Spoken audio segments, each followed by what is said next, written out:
Concept के लिए बहुत बेहतरीन था कि हमें अब हमारे क्वेश्चंस के जो है आंसर्स मिले। ऐसे इंटरेक्शंस और भी करवाएँ ताकि जो भी हमारे माइंड में क्वेश्चंस चल रहे हैं उनका वो क्लियरली आंसर दे सकें। आज का हमारा सेशन हमारे कोर कमांडर उनके साथ हुआ। We are really thankful that he cleared every point that people are thinking that is bad for the country right now. It created awareness about how terrorism manipulates someone's mind, and such kind of sessions are very much important for the entire youth.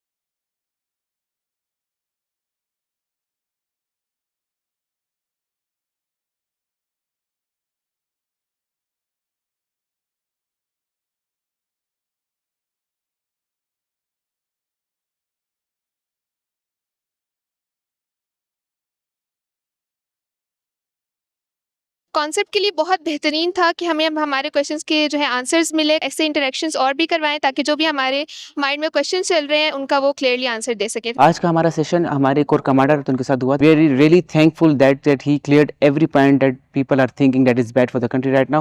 It created awareness about how terrorism manipulates someone's mind, and such kind of sessions are very much important for the entire youth.